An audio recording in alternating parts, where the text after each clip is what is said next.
Welcome to knowledge ABC NCERT class 11 geography fundamentals of physical geography हम लोग देख रहे थे। इसका आज चैप्टर 5 देखेंगे, मिनरल्स एंड रॉक। अगला हम रॉक्स की बात कर लेते हैं। रॉक्स क्या होता है? एग्रीगेट ऑफ वन और मोर मिनरल। एक या एक से अधिक मिनरल का कंपोजिशन होता है। मिनरल क्या था? एक या एक से अधिक एलिमेंट का कंपोजिशन था। रॉक्स क्या होता है? एक या एक से अधिक मिनरल का कंपोजिशन होता है। इसका डिफिनेट कंपोजिशन ही होगा, जबकि मिनरल का एक प्रॉपर डिफिनेट कंपोजिशन होता था। इसका कोई डिफिनेट कंपोजिशन नहीं होगा क्योंकि एक या एक से अधिक मिनरल इसमें मिले हुए हैं। हार्ड भी हो सकता है, सॉफ्ट भी हो सकता है, डिफरेंट कलर भी हो सकते हैं। ग्रेनाइट जैसे हार्ड होता है, सोप स्टोन सॉफ्ट होता है। उसी तरह से गैब्रो जो होता है वो ब्लैक होता है, क्वार्ट्जाइट मिल्की वाइट हो जाता है। काइंड्स ऑफ रॉक की बात कर लेते हैं। 3 तरह के मेनली रॉक्स पाए जाते हैं पूरे अर्थ क्रस्ट में: igneous rocks, sedimentary rock, metamorphic rock. तीनों के बारे में आप डिटेल एक एक करके देखते हैं। सबसे पहले इग्नियस रॉक। इग्नियस रॉक क्या होता है? जो मैग्मा और लावा के सॉलिडिफाइड होने से जो रॉक बनता है डायरेक्टली अर्थ क्रस्ट से, जैसे ही मैग्मा बाहर निकला या मैग्मा अर्थ क्रस्ट के अंदर ही सॉलिडिफाई हो गया, या लावा जो फ्लो कर रहा है वो सॉलिडिफाई हो गया, डायरेक्टली एयर से सॉलिडिफाई हो गया या वाटर में जाके सॉलिडिफाई हुआ, या धीरे धीरे स्लो में सॉलिडिफाई हुआ। जब ये सॉलिडिफाई होते हैं तो ये इग्नियस रॉक का फॉर्म लेते हैं और ये प्राइमरी रॉक कहलाते हैं। सबसे पहले यही बनता है, प्राइमरी रॉक। अच्छा, लैटिन वर्ड से मिलके बना इग्निस। इग्निस का मीनिंग होता है फायर। अच्छा, इसमें चीज है कि अगर ये इसके ठंडे होने पे, अगर ये धीरे धीरे ठंडा होता है तो इसका ग्रेन जो होंगे वो बड़े बड़े ग्रेन्स बनेंगे, जो इसके जो स्ट्रक्चर जो बनते हैं, इंटरनल स्ट्रक्चर, और यही इसके हार्डनेस को डिपेंड कर जाते हैं। अगर ये एट द सरफेस में स्लो मीडियम रेट से अगर कूलिंग होते हैं तो स्मूथ ग्रेन्स बन जाएंगे, स्मॉल, और इसमें अगर बहुत फास्ट कूलिंग होगी तो बहुत छोटे छोटे क्रिस्टल इसमें से बनेंगे। तो ये इसके हार्डनेस पर डिपेंड कर जाता है। एग्जाम्पल क्या हो गया इग्नियस रॉक का? Granite, gabbro, pegmatite, basalt, volcanic बेरिका, स्टफ एक्सेट्रा इग्नियस रॉक के एग्जाम्पल हो गए। ये सब इग्नियस रॉक के पिक हैं। बेसाल्ट माउंटेन के ये फोटो है, ये पूरा माउंटेन ही बेसाल्ट रॉक का बना हुआ है, ये इग्नियस रॉक होता है।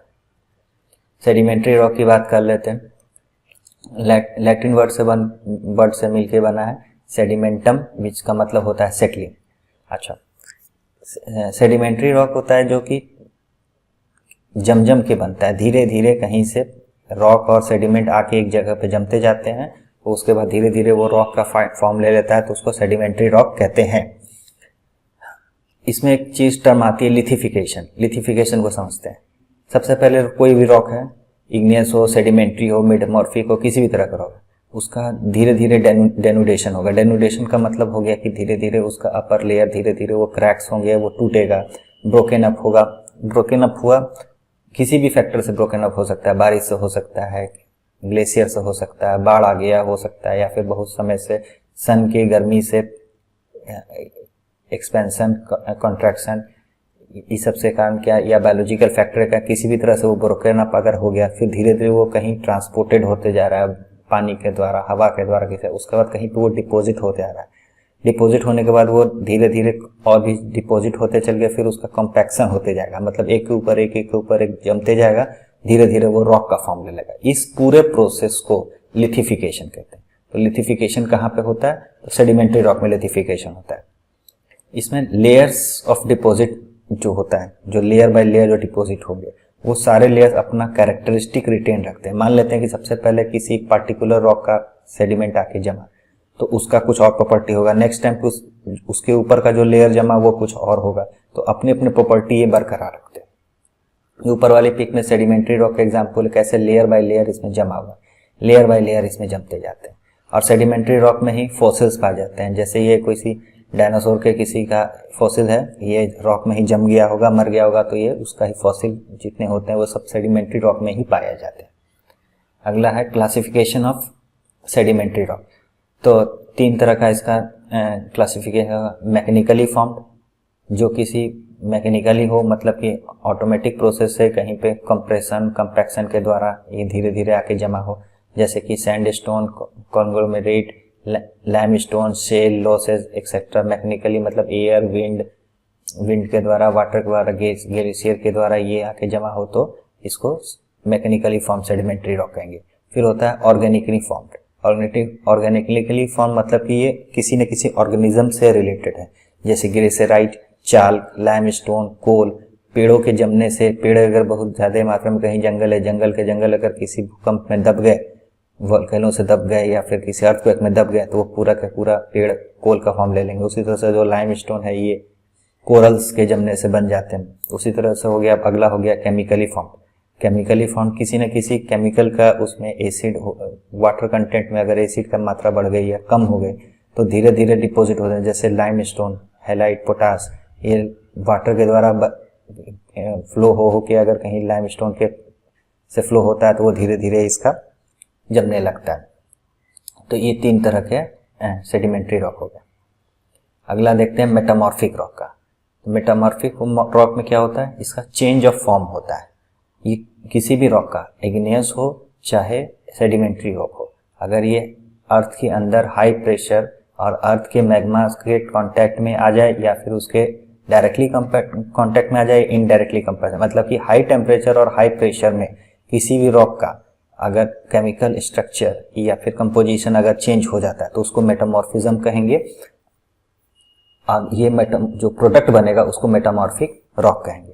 इसमें रॉक का रिक्रिस्टलाइजेशन भी हो जाता है, मतलब उसके जो क्रिस्टल स्ट्रक्चर हैं वो चेंज हो जाएंगे। उसके साथ साथ इसका रीऑर्गेनाइजेशन ऑफ द मटेरियल हो जाता है, तो ये और ओरिजिनल मटेरियल से काफ़ी अलग हो जाते हैं। जैसे कि लाइमस्टोन का, अगर लाइमस्टोन एक तरह का सेडिमेंट्री रॉक है, अगर इसका मेटामॉर्फिज्म हो जाता है, मतलब कि हाई टेम्परेचर हाई प्रेशर में दब जाते हैं अर्थ के क्रस्ट के अंदर, मैग्मा के कांटेक्ट में आते हैं हाई टेम्परेचर के से, तो ये मार्बल में कन्वर्ट हो जाता है। लाइमस्टोन मार्बल में कन्वर्ट हो जाता है। ये पूरा ताजमहल जो है ये मार्बल का ही बना हुआ है। अब 2 तरह का मेटामॉर्फिज्म होता है, जो प्रोसेस होता है मेटामॉर्फिक रॉक बनने का, उसको मेटामॉर्फिज्म कहेंगे। इसमें 2 तरह होगा, एक डायनेमिक मेटामॉर्फिज्म, एक थर्मल मेटामॉर्फिज्म। तो डायनेमिक मेटामॉर्फिज्म क्या होगा कि मैकेनिकल डिस्ट्रक्शन होगा और ऑर्गेनाइजेशन ऑफ ओरिजिनल मैटर होगा within the rock due to breaking and crushing without any appreciable chemical change. इसमें केमिकल चेंज नहीं होगा dynamic metamorphism. High temperature high pressure के कारण इसमें कोई भी केमिकल कंपोजिशन में कोई चेंजेस नहीं आएंगे, बशर्ते कि इसमें इसका स्ट्रक्चर चेंज हो सकता है लेकिन केमिकल कंपोजिशन इसका चेंज नहीं होगा। वैसे ही हो गया थर्मल मेटामॉर्फिज्म, इसमें केमिकल कंपोजिशन अल्टर हो जाता है, चेंज हो जाता है, रिक्रिस्टलाइजेशन ऑफ द मटेरियल हो जाता है। उसी तरह से अब थर्मल मेटामॉर्फिज्म के भी 2 पार्ट हो जाते हैं, कॉन्टैक्ट मेटामॉर्फिज्म और रीजनल मेटामॉर्फिज्म। कॉन्टैक्ट मेटामॉर्फिज्म मतलब कि अगर ये कॉन्टैक्ट में आ गया तो इसका थर्मल जो होगा वो जो जिस हिसाब से जो चेंज होगा उसको कॉन्टैक्ट मेटामॉर्फिज्म। अगर रीजनल हो गया मतलब ये पास में ही है मैग्मा लेकिन कॉन्टैक्ट में नहीं आया, तो जो हाई टेम्परेचर का जो इफेक्ट होगा उसको रीजनल मेटामॉर्फिज्म कहेंगे। फॉयलेशन और लीनेज 2 टर्म इसमें आए हैं। फॉयलेशन और लीनेज एक ही होता है, ये एक टर्म आता है इसमें। अगर इसमें जो मेटामॉर्फिक रॉक है ये जो ग्रेन्स और मिलर जो है अगर लेयर्स और लाइंस में इसमें अगर अरेंज होके आ गए तो उसको फॉयलेस कहेंगे। उसके बाद इसमें बैंडिंग होती है। अगर यही जो लेयर्स हैं ये काफ़ी मोटे मोटे लेयर्स अगर इसमें आ जाते हैं, थिक लेयर्स अगर आते हैं और लाइट और डार्क शेड्स में अगर आने लगते हैं मेटामॉर्फिक रॉक में तो उसको बैंडिंग कहेंगे। तो फॉयलेशन ये कोई ज़रूरी नहीं कि सभी मेटामॉर्फिक रॉक में हो, लेकिन किसी किसी में हो जाता है। तो इसी के आधार पे किस में फॉयलेशन है और किस में नहीं है, तो मेटामॉर्फिक रॉक को इसी में 2 टाइप्स में 2 ग्रुप्स में बांटा गया है, फॉयलेटेड रॉक और नॉन फॉयलेटेड। फॉयलेटेड का मतलब होगा जिसमें लेयर्स बाय अरेंज होगा तो वो फॉयलेटेड हो गया, और अगर इसमें लेयर्स बाय अरेंजमेंट नहीं है तो नॉन फॉयलेटेड हो गया। तो ये 2 टाइप्स हो जाते हैं मेटामॉर्फिक रॉक के। इसका एग्जाम्पल हो गया gneissoid, granite, syenite, slate, schist, marble, quartzite etcetera example हो गया। रॉक साइकिल की बात कर लेते हैं। तो इसमें रॉक साइकिल को समझने के पहले सबसे पहले जरूरी है कोई भी रॉक जो है अपने ओरिजिनल फॉर्म में हमेशा के लिए नहीं रहता, वो अपना फॉर्म धीरे धीरे चेंज करते रहता है। मेनली तो 3 रॉक के फॉर्म्स हो गए, इग्नियस रॉक, सेडिमेंट्री रॉक और मेटामॉर्फिक रॉक। अच्छा, ये जो तीनों है इस तीनों में सबसे पहले तो इग्नियस रॉक मैग्मा के थ्रू बन जाता है। तो एक एक करके समझते हैं। सबसे पहले मैग्मा के थ्रू इग्नियस रॉक मेरा बन गया। अब इग्नियस रॉक कहीं पे है उसमें उसकी वेदरिंग हो रही, इरोजन हो रही है, वाटर के थ्रू, एयर के थ्रू, जैसे भी हो इरोजन हो रहा है, तो उसके रॉक कुछ टूटेंगे तो कहीं एक जगह जाके सेडिमेंट बनेंगे और कहीं जाके दूसरी जगह जमेंगे। तो वो जो फॉर्म, जो नया फॉर्म जो बनने लगेगा जम के कहीं दूसरे जगह, तो वो सेडिमेंट्री रॉक का फॉर्म लेने लगेगा। उसी तरह से मान लेते हैं कहीं पे इग्नियस रॉक है, वो अर्थ क्रस्ट के अंदर दब गया और वापस हाई टेम्परेचर हाई प्रेशर लगा अर्थ क्रस्ट में, तो वो मेटामॉर्फिक फॉर्म ले सकता है। या फिर कहीं इग्नियस रॉक है, अगर वो डायरेक्टली अर्थ क्रस्ट के अंदर मैग्मा में चला गया, वो प्लेट टेक्टोनिक्स में अगले चैप्टर में पढ़ेंगे कैसे जाता है, उसमें अगर चला गया तो वो मैग्मा में चला जाता है और ये वापस से मैग्मा का रूप में, मतलब ये रॉक ही डिस्ट्रॉय हो जाएगा, लिक्विड फॉर्म में मैग्मा में हो जाएगा।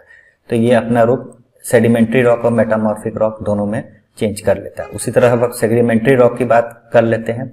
तो सेडिमेंट्री रॉक में क्या है कि अगर इसका वापस से अगर कहीं ये इरोजन और ये वेदरिंग हो रहा है, तो ये सेडिमेंट के फॉर्म पे अगर कहीं दूसरे जगह जाके जमेंगे तो अगेन इस सेडिमेंट्री रॉक दूसरे टाइप के सेडिमेंट्री रॉक में बदल सकता है।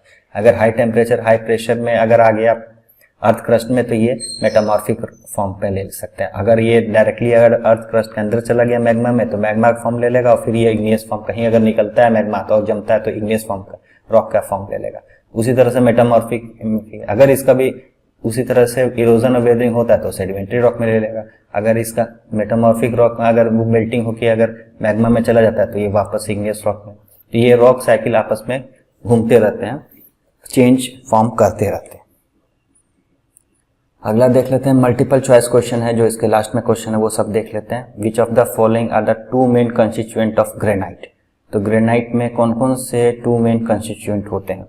तो आयरन इसमें नहीं होता है ग्रेनाइट में, तो आयरन जहां जहां उसको हटा देते हैं, तो आयरन हटा दिए आयरन ऑक्साइड, तो इसमें सिलिकॉन एंड एल्यूमिनियम हो जाएगा answer. Which of the following is the silent feature of metamorphic rock. तो मेटामॉर्फिक में फाइलेशन होता है, इसी के आधार पर इसके दो टाइप्स होते हैं, फाइलेटेड और नॉन फाइलेटेड, तो इसमें फाइलेशन हो जाएगा। विच of the following is not a single element mineral. तो सिंगल एलिमेंट मिनरल कौन नहीं है। तो गोल्ड एक प्योर एलिमेंट है, सिल्वर भी एक प्योर एलिमेंट है, ग्रेफाइट है वो कार्बन का एलोट्रॉप होता है। तो कौन सा सिंगल एलिमेंट नहीं है, वो माइका। इसमें एक से अधिक फॉर्म होते हैं इस मिनरल में। विच of the following is the hardest mineral. तो हार्डेस्ट मिनरल कौन कौन से, टोपाज है, तो वो जो चार्ट था उसी हिसाब से उस चार्ट में सबसे टॉप पे क्या है, तो डायमंड है। डायमंड की हार्डनेस 10 होती है हार्डनेस में, तो हार्डनेस सबसे हार्डेस्ट मिनरल डायमंड हो जाएगा। विच of the following is not a sedimentary rock. तो सेडिमेंट्री रॉक नहीं है, तो इसमें हम लोग जानते हैं कि मार्बल जो होता है वो मेटामॉर्फिक रॉक होता है, इसका आंसर मार्बल हो जाएगा। Thank you.